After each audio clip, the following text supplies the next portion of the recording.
Welcome everybody to my channel Journal voice.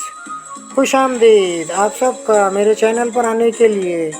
Journal voice 99 पेश खिदमत है मार्लिन फिलिप का नावल। इंग्लिश में नावल है ये, लेकिन उर्दू में मैं पेश कर रहा हूँ। समाप्त फरमाइए और लुत्फ़अंदोज़ होइए। Golden falcon. वज़ीर दाखिला जेम्स पॉल का नाम अमेरिका में कामयाबी की ज़मानत था, इसलिए कि इसकी वजारत के अहद में अमेरिका में कोई बदअमनी नहीं थी। इस अरसे में कोई फसाद नहीं हुआ, नेग्रोज़ ने कोई जुलूस नहीं निकाला, चीज़ों की कीमत ऊपर नहीं बढ़ी और टैक्स में हुकूमत ने मियाना रवि अख्तियार की। वो 42 साल का एक खूबरो शख्स था और इसके जबड़े भारी थे। अपने बीवी बच्चों के साथ वो हुकूमत की रहायशगाह में मुकीम था और सियासी तौर पर इसका कोई स्कैंडल अभी तक मंजर-आम पर नहीं आया था। इस सुबह वो वज़ारत दाखिला की इमारत में दाखिल हुआ तो इसके लबों पर पुरएतमाद मुस्कुराहट थी और चाल में वक़ार। ठीक आज से 2 साल पहले इसने अपने ऑफिस का चार्ज संभाला था। गोया आज 2 साल हो चुके थे। जेम्स पॉल जब अपने बारे में अखबारात में तबसरा पढ़ता तो हैरान रह जाता। इसे खुद पर एतमाद था, मगर ये बात इसके लिए हैरानकुन थी कि इसकी पॉलिसी में कोई झोल नहीं था। बैनुल-अक़वामी तौर पर अमेरिका की साख बरकरार थी और अपने हलीफों से इसके ताल्लुकात बिल्कुल सही जा रहे थे। वज़ीर दाखिला की हैसियत से इसका ताल्लुक बैनुल-अक़वामी मामलात से नहीं था, लेकिन जब अंदरूनी तौर पर मुल्क में इंतशार नहीं होता है तो इसी वक्त बैरूनी सतह पर भी ताल्लुकात मजबूत होते हैं। इसकी मुल्की पॉलिसी इतनी कामयाब थी कि इसके मुखालिफिन को इसके खिलाफ कुछ कहने का मौका नहीं मिल पाता था। वो लिफ्ट के ज़रिए ऊपर गया और राहदारी अबूर करके अपने ऑफिस की तरफ बढ़ा तो गार्ड ने इसे असर की खफीफ सी जंबिश से इसे ताज़ीम दी और इसके बाद दरवाज़ा खोल दिया। वो अंदर चला गया। पहला कमरा इसकी सेक्रेटरी मिस रोशी का था। इसने अपनी जगह पर खड़े होकर इसे ताज़ीम दी, फिर बताया कि इसके डाक इसकी मेज़ पर लगा दी गई है, काफ़ी तैयार है और जब वो मेज़ पर बैठ जाएगा तो 15 मिनट बाद सर्व कर दी जाएगी। वो अपना ब्रीफकेस थामे मलाखा कमरे में चला गया। अपना ब्रीफकेस इसने साइड टेबल पर रख दिया और खुद घूमने वाली कुर्सी पर बैठ गया। चंद लम्हे आंखें बंद करके इसने जिस्म को ढीला छोड़ दिया। इसे अपनी बीवी की हिदायत याद आई कि वह अपना ख्याल रखा करे। इसकी सेहत रोज़ बरोज़ गिर रही है। मुनासिब हुआ कि वो एक आधा महीने की छुट्टी लेकर किसी तफरीह मुकाम पर चला जाए। इसका चेहरा पॉल की यादों के दरीचे में आया तो वो खुद ब खुद मुस्कुराने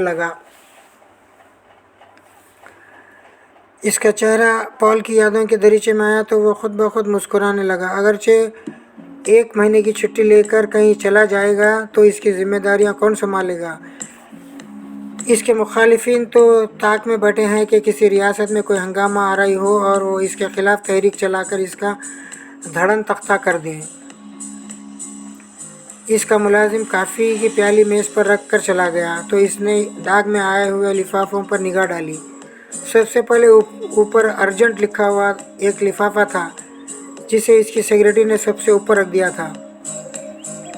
पॉल ने प्लास्टिक की छरी उठाई और लिफाफा चेक किया। अंदर से जो कागज़ बरामद हुआ इसे उठाकर पढ़ने लगा। फिर इसने काफ़ी की प्याली उंडेल उठाकर होठों से लगाई। ठीक इसी वक्त दाईं जानिब वाली इमारत की खिड़की से एक फायर हुआ और साइलेंसर्ड टेलीस्कोप राइफल की गोली इसके दिल में पेवस्त हो गई। इसके सफ़ेद बराक खमीज पर एक सुर्ख धब्बा नमूदार हुआ जो बतरीज फैलता चला गया। इसके हाथ में दबी हुई काफ़ी की प्याली फर्श पर गिरी और टूट गई। वो गहरे गहरे सांस लेता रहा, फिर इसके हाथ पांव थरथरा कर बेजान हो गए। इसकी रूह ख़फ्स अंसरी से परवास कर चुकी थी। रात के 2 बजे का अमल था। सब लोग सो रहे थे और अपनी थकान उतार रहे थे, मगर यानी मार्लिन फिलिप जाग रही थी। मेरा ताल्लुक एक्स से है और मैं ज़राक तरीन एजेंट समझी जाती हूँ, लेकिन इस वक्त मिस्र के दारुल हुकूमत काहिरा में उल्लुओं की तरह जाग रही थी। इसकी वजह तस्मिया ये थी कि किसी ने सदर अमेरिका मोहतरम आल्ट्स एक्सले को ये तार दिया था कि अगर इसे मुनासिब मुआवजा अदा कर दिया जाए तो वज़ीर ख़ारजा जेम्स पॉल के क़त्ल से पर्दा उठा सकता है और मुनासिब मालूमात फराहम कर सकता है। मैं तारीकी और सन्नाटे में खामोश बैठी थी। मैंने कई बार अपने रिवॉल्वर को चेक कर लिया था। खंजर और धुएं के बम के बारे में मैं भी इत्मीनान कर लिया था कि वो अपनी जगहों पर है। मेरे अखब में कदमों की चाप उभरी तो मैं तेज़ी से पलटी। मार्लिन, मुझे खुशी है कि तुम आ गई। मेरे असाब में खिंचाव पैदा हो गया और मैंने रिवाल के होस्टर की तरफ हाथ बढ़ाया तो तारीकी में खड़े हुए आदमी ने कहा, घबराओ नहीं, मैं हेराल्ड मोर्गन हूँ। मैंने गहरी सांस लिया और अपने जिस्म को ढीला छोड़ दिया। जब वो मेरे करीब आया तो इसके मुंह से घटिया शराब के फबके निकल रहे थे। मिस्टर मॉर्गन, तुमने सदर अमेरिका को वज़ीर दाखिला के कत्ल के बारे में मुनासिब मालूमात फराहम करने की पेशकश की थी। ऐसी मालूमात जिससे कातिल की शख्सियत पर रोशनी पड़ सकती है। मैंने जनाब सदर को तार दिया था, मगर इसमें यह भी लिखा था कि मैं इन मामूलात का मुआवजा भी लूँगा। तुम्हें मुआवजा अदा कर दिया जाएगा। मैंने इसे इत्मीनान दिलाया। हुकूमत अमेरिका इस मामले में तंग दिल नहीं है। ठीक है, फिर मैं यहाँ बात नहीं करना चाहता। तुम मेरे मकान पर चलो, वहाँ इत्मीनान से बातें होंगी। मेरे जवाब देने से पहले इसने मेरा हाथ थामा और मुझे एक तरफ घसीटने लगा, मगर इसकी गिरफ्त दोस्ताना थी। मॉर्गन मुझे जिस कमरे में लेकर दाखिल हुआ था, इस पर राहतगाह के बजाय किसी चंडू खाने का गुमान होता था। हर तरफ शराब की बोतलें और डब्बे बिखरे हुए थे। कमरे में ज़्यादा असासा नहीं था और जो था वो नहायत बेतरतीबी से पड़ा हुआ था। ज़ाहिर होता था कि मॉर्गन की ज़िंदगी में कोई तरतीब नहीं है, इसलिए इसके गर्दोपेश में बेतरतीबी है। कमरे में हल्की जर्द रोशनी थी। ऐसा मालूम होता था जैसे इस रोशनी को दिख हो गया था।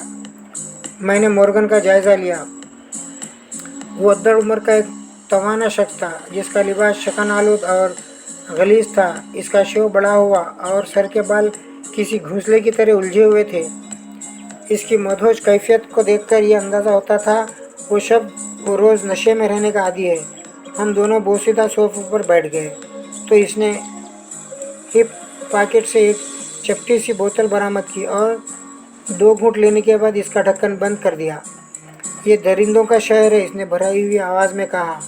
हर शख्स खूनख्वार भेड़िया लगता है, कहीं सुकून और चैन नहीं है। अगर किसी से तकरार हो जाए तो रिवॉल्वर निकालकर मरने और मारने पर तुल जाता है। अपने दुश्मनों को ये ज़मीन के नीचे देखना चाहते हैं, इसका जो वजूद बर्दाश्त नहीं कर पाते। मैंने तासुब से सर हिलाया और हालात पर तबसरा करते हुए कहा, इस वक्त सारी दुनिया की हालत ऐसी ही है। तशद्दुद, बेरारवी और दहशतगर्दी, कोई किसी की बात सुनना ही गवारा नहीं करता। तुम ठीक कहती हो, वो भरी हुई आवाज़ में बोला। मगर आलमी सूरत हाल पर गुफ्तगू करने नहीं, वज़ीर दाखिला के कातिलों का पता मालूम करने आई थी। मैंने कहा, हाँ, मैं इसके बारे में मालूमात फराहम कर सकता हूँ। वो अच्छा आदमी था, ख्वाह मौका निशाने पर आ गया। लेकिन मार्लिन फिलिप, असल बात कुछ और है। वो क्या? मैंने सवाल किया। पहले मेरा मुतालबा सुनो। $1,00,000 और अमरीकी हुकूमत की हिफाजत में स्विट्ज़रलैंड तक का सफ़र। तुम अमेरिका के खर्चे पर स्विट्ज़रलैंड तक का सफ़र करना चाहते हो? मैंने सवाल किया, इसलिए कि मैं इसका मुतालबा समझने से कासिर थी। अमरीकी हुकूमत को पुलिस या सीक्रेट सर्विस मेरी हिफाजत की जिम्मेदारी लेगी और फिर मुझे बाहिफाजत इस मुल्क से निकाल कर जनवा तक पहुंचाएगी। तुम बात नहीं समझ रही हो। मेरी जान को खतरा है। तुम्हें किससे खतरा है? मैंने पलकें झपका कर कहा। हा हा हा, वो मुख्तसरन हंसा। फिर इसने कहा, तुम्हें इसकी फ़िक्र नहीं करना चाहिए। तुम दूसरों के मामलात में टांग क्यों अड़ा रही हो? अपनी हुकूमत तक मेरा मुतालबा पहुंचा दो और कल यहाँ आकर मुझे जवाब दो। ठीक है, मैं कल 8 बजे रात तक यहाँ आऊँगी। मैं अपनी जगह से उठते हुए कहा। जब मैं दरवाजे तक पहुँची तो इसने कहा, 1 मिनट ठहरो मार्लिन फिलिप। अगर मैं कल तक तुम्हें ना मिलूँ या तुम तक मेरी मौत की इत्तला पहुँचे तो तुम यहाँ सीधी तिल अबीब चली जाना। वहाँ होटल इंटरकॉन्टिनेंटल में तुम्हारी मुलाकात मेरे एक वाकिफ़कार से होगी। वो तुम्हें मालूमात फराहम कर देगा। परेशान होने की ज़रूरत नहीं, वो तुम्हें पहचानता है और तुमसे खुद ही रास्ता कायम कर लेगा। ओके, मगर मुझे यकीन है कि ऐसा नहीं होगा, मैंने कहा और वहाँ से निकल आई। अमरीकी सफारत खाने वाक़ काहिरा में जाकर मैंने वज़ारत दाखिला से रब्त कायम किया और इन्हें मॉर्गन के मुतालबात से आगाह कर दिया। दूसरे रोज़ मेरे होटल के टेलीफोन पर से पहर के वक्त वज़ारत दाखिला ने इत्तला दी कि मॉर्गन का मुतालबा तस्लीम कर लिया गया है। मैं अमरीकी सफारत खाने पहुँच कर वहाँ से $1,00,000 हासिल कर सकती हूँ। इसके अलावा अमरीकी फ़ज़ाइया का एक तैयारा काहिरा इंटरनेशनल एयरपोर्ट पर पहुँच रहा है। शाम तक सारी कार्रवाई हो चुकी थी और सारे इंतज़ामात मुकम्मल हो चुके थे। अब मेरी ज़िम्मेदारी सिर्फ इतनी थी कि मैं इस तैयारे में मॉर्गन को सवार करा दूँ। रात 8 बजे तक मेरे लिए वक्त गुजारना दुश्वार हो रहा था, इसलिए कि मेरे दिल में अंदेशे और वसवसे सर उभार रहे थे। फ़र्ज़ करो अगर मैं मॉर्गन को सलामती के साथ एयरपोर्ट तक ना ले जा सकी तो किसी रास्ते में अचानक हमला कर दिया तो? जो लोग वज़ीर दाखिला को अमेरिका में बैठकर इसके ऑफिस में कत्ल कर सकते थे, इनके लिए मॉर्गन को काहिरा के एक तीसरे दर्जे के इलाके में हलाक करना कौन सा दुश्वार था।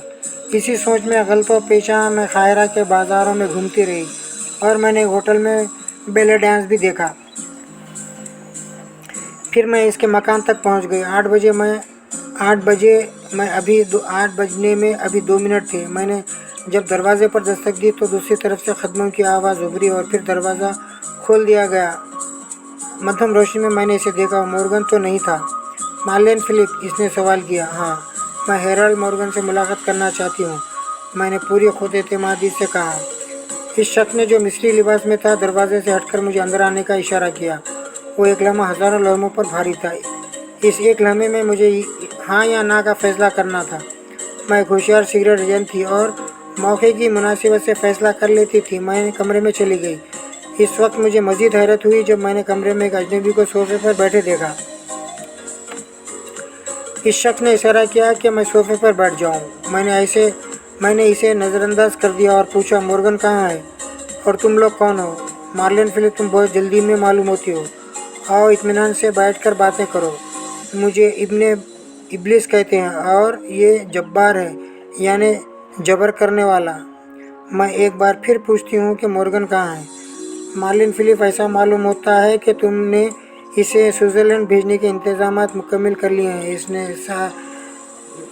इसने रसानियत से कहा। मैं एक सोफे पर बैठ गई और मैंने सिगरेट सुलगा कर कहा, मॉर्गन को खुद भी काहिरा छोड़ने की जल्दी थी। जब इसने मुझसे दरख्वास्त की तो मैंने इसके इंतज़ामात कर दिए। मार्लिन फिलिप, तुम एक होशियार और बेदार मगज़ सिगरेट एजेंट हो और दुनिया में तुम्हारी काफ़ी शोहरत है। मैं भी तुमसे मुतासिर था और यह ख्याल करता था कि तुम ज़हीन और फ़तीन होगी, लेकिन मैंने तुम्हें अहमक और कमज़ोर दिमाग पाया। वो कैसे जनाब इब्लिस? मैंने हारिस ज़ाहिर की। तुमने ये ख्याल नहीं किया कि इसे काहिरा से जाने की क्यों जल्दी थी, और ये कि वो रातों को तुमसे क्यों मुलाकात करता था? ये मॉर्गन का ज़ाती मामला था। मैं या हुकूमत अमेरिका इसके लिए क्यों परेशान होते? मैंने सिगरेट का कश लेकर बेपरवाही से कहा। अगर तुम ये बता देते कि वो कहाँ है तो मेहरबानी होती। इसने अपनी जगह से उठकर बाएं जानिब खड़े खद आदमन अलमारी खोली और इसके दोनों पट वाह कर दिए। इसमें से एक लाश निकलकर फर्श पर गिर पड़ी। वो हेराल्ड मॉर्गन की लाश थी। मेरे रूंगटे खड़े हो गए, इसलिए कि मॉर्गन को ज़रकोब करके मारा गया था, जिसके जिस्म पर तशद्दुद के निशानात थे। जिस्म के हर हिस्से पर ज़ख्म थे जिनसे खून रस कर निकला था और लोथड़ों की शक्ल में जम गया था। मॉर्गन की आंखें इसके हलकों से निकलती महसूस होती थी। इसके होंठ बिछे हुए थे। ये हेराल्ड मॉर्गन है जिसके लिए तुम फिक्रमंद हो, मार्लेन फिलिप, इसने संजीदगी से कहा। इसने मुझसे 20 पाउंड हीरोइन का सौदा किया था। मैंने इसे डिलीवरी दे दी, मगर ये अदाई के बगैर यहाँ से फ़रार होना चाहता था। इसलिए मुझे ये बात पसंद नहीं आई और मैंने इसे मौत के घाट उतार दिया।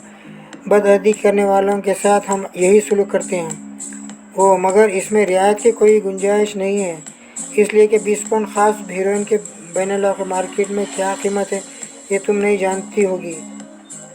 नहीं, इतने हीरोइन के $1,00,000 मिल जाते हैं।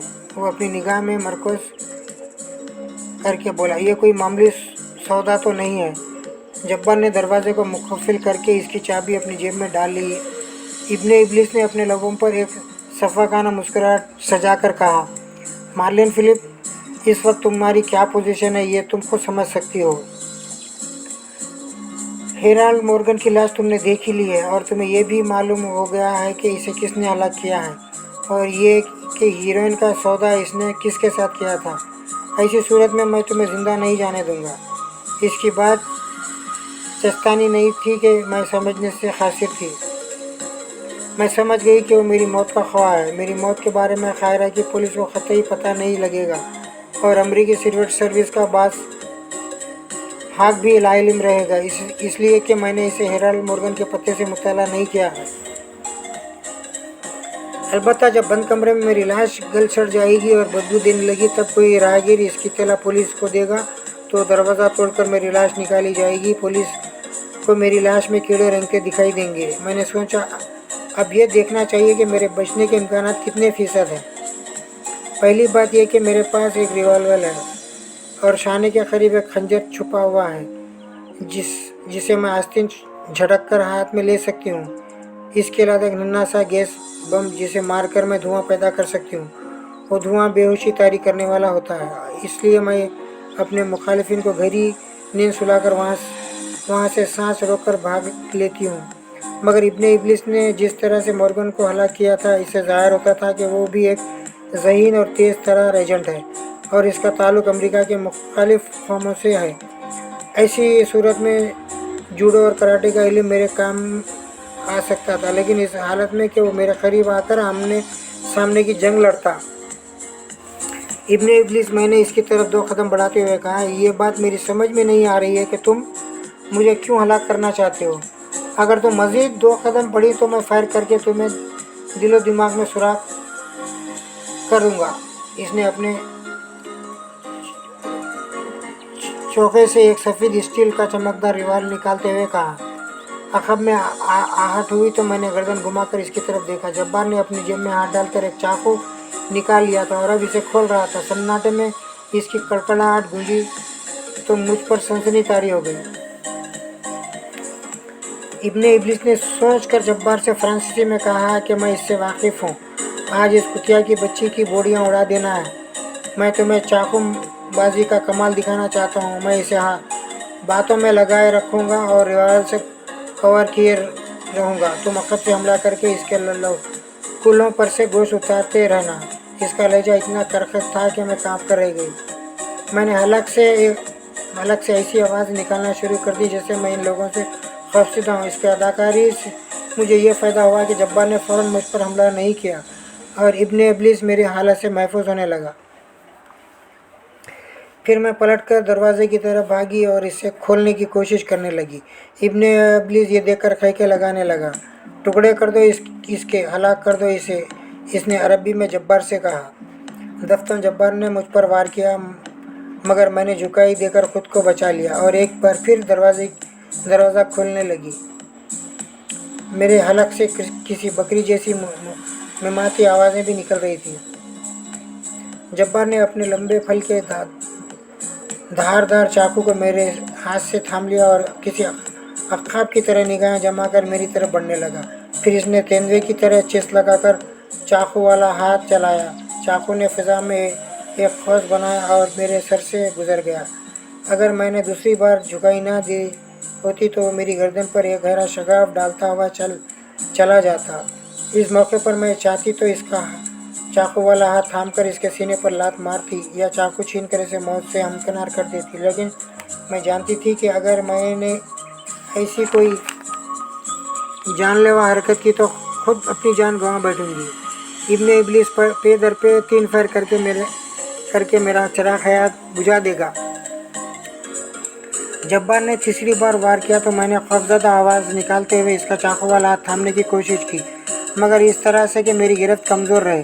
इसका नतीजा ये हुआ कि इसका चाकू वाला हाथ मेरी गिरफ्त में ना आ सका और मैं धक्का खाकर आखिरी दीवार से जाग टकराई। इस मौके पर मैंने हल्की सी चीख भी मारी। इब्ने इब्लिस फिर खैके लगाने लगा।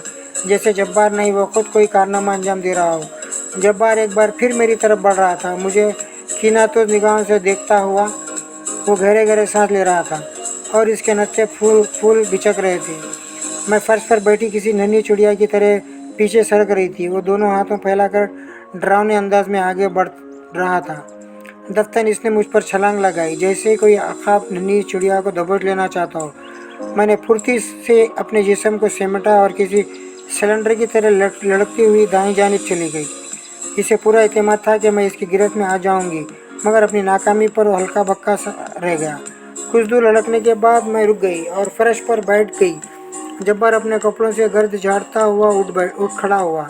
इसके चेहरे पर झंझलाहट हुई कैफियत थी, जैसे शिकार हाथ न आने पर किसी दरिंदे की होती है। वो धोखे से आगे बढ़ा, मगर मैं इसके लिए तैयार थी। मैंने दोनों हाथ फर्श पर टिकाते हुए टांगों से इसकी गर्दन गिरफ्त में ले ली। गर्दन पर दबाव पड़ा तो इसकी ज़बान बाहर निकल आई। मैंने झटके से उछाला तो उड़ता हुआ इब्ने इब्लीस से जा टकराया। वो लड़खड़ा कर चित गिरा और रिवाल्वर इसके हाथ से छूटकर फर्श पर गिरा और फिसलता हुआ सोफे के पीछे चला गया। मिस्टर इब्लीस, तुम बेहोश नहीं हुए बल्कि इसकी अदाकारी कर रहे हो। मैंने कहा, बेहतर यही होगा आंखें बंद किए अपनी जगह पर पड़े रहो। वो चंद लम्हों तक साकत पड़ा रहा, फिर उछलकर खड़ा हो गया। इसके मुंह से दरिंदों जैसी आवाज़ें निकल रही थी और आंखों से शोले निकल रहे थे। मुझे इसकी खुद एतमादी देखकर हैरत हुई। इसके बाद इसने फुर्ती से अपने लिबादे में हाथ डालकर एक लंबा खंजर निकाला, जिसकी धार कम रोशनी में भी चमक रही थी। इससे पहले कि मैं संभलती, इसने मुझ पर वार कर दिया। मैं दाएं जानिब झुककर पीछे हटी तो इसका खंजर वाला हाथ नीचे आया और मेरे चर्मी जैकेट की आस्तीन को काटता हुआ नीचे चला गया। अगर अंदाजे की हल्की सी भी गलती हो जाती तो वह खंजर मेरा पेट चीरता हुआ चला जाता।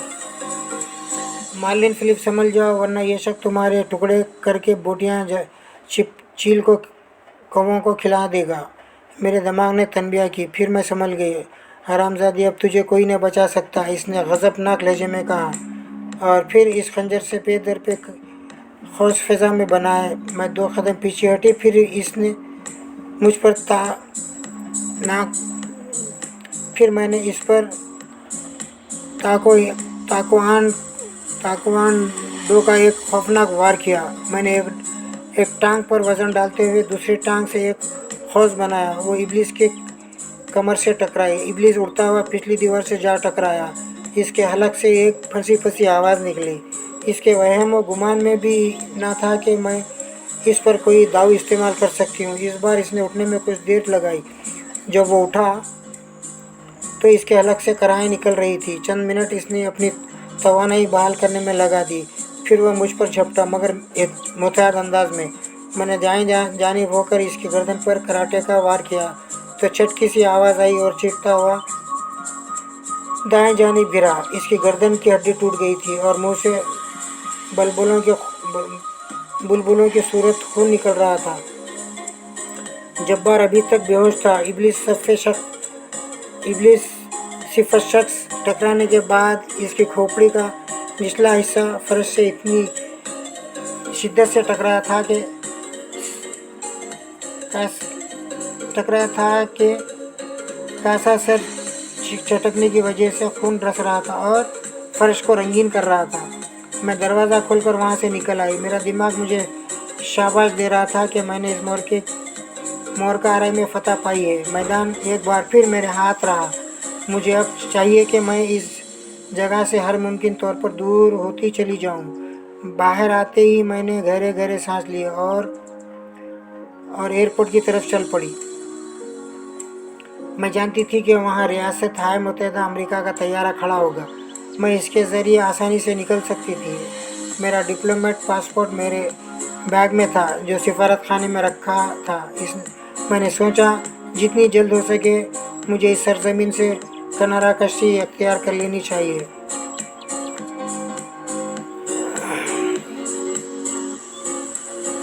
वरना मिस्री हुकूमत मुझे और इस शख्स को, जिस पर अमरीकी होने का शुबा होगा, गिरफ्तार कर लेगी। ये पहला हिस्सा यहाँ पर इख्तिताम हो रहा है और इसके बाद दूसरे हिस्से में ناول کنٹینیو ہوگا. جی اللہ حافظ. دوسرے حصے کے لیے انتظار کیجیے. سیکنڈ پارٹس اس کے بعد سیکنڈ پارٹس کے لیے انتظار کیجیے آپ لوگ.